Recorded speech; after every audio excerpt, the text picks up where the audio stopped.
Do people on food assistance have a right to government-funded junk food? Well, recipients of the Supplemental Nutrition Assistance Program, otherwise known as SNAP, filing a lawsuit against the USDA on Wednesday, saying they can't ban the big gulps. Part of the lawsuit reads, quote, individuals with chronic illnesses are losing access to products they need to manage blood sugar or sustain diets they need to maintain baseline healthcare needs. Families must choose between using scarce cash to purchase restricted items or foregoing essential household expenses such as rent, utilities, or transportation.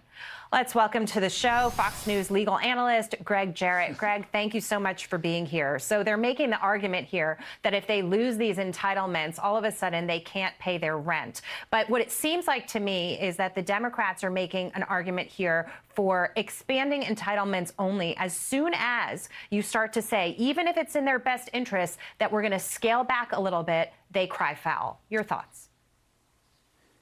Well, Jackie, first of all, as to the graphic you showed, if you're a diabetic, you don't need candy to boost your blood sugar. You can turn to oranges and berries and pears and green apples. That does the same thing, and it's a lot better for you. So it's really hard to justify wasting food stamps for things like candy and soda and snacks when there are far greater nutritional foods that should be used with the taxpayer dollars.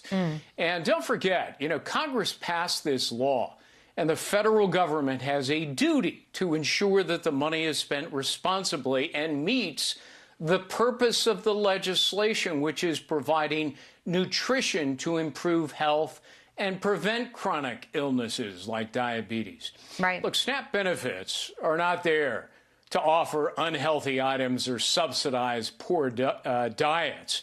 In the lawsuits, the plaintiffs say, well, these restrictions create food insecurity.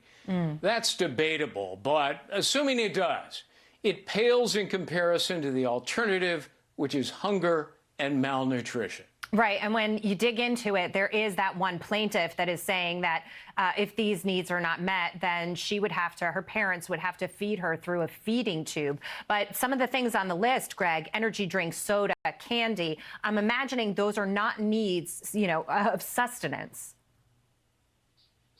In no way are they needs or sustenance.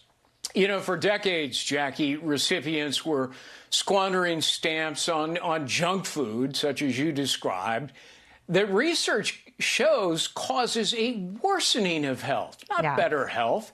So, the Trump administration said, enough of this, we're going to turn it around.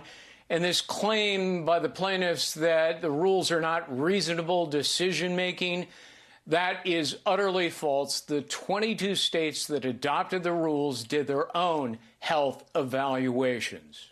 Gregg Jarrett, great to see you. Thank you, sir. Thanks, Jackie. All right.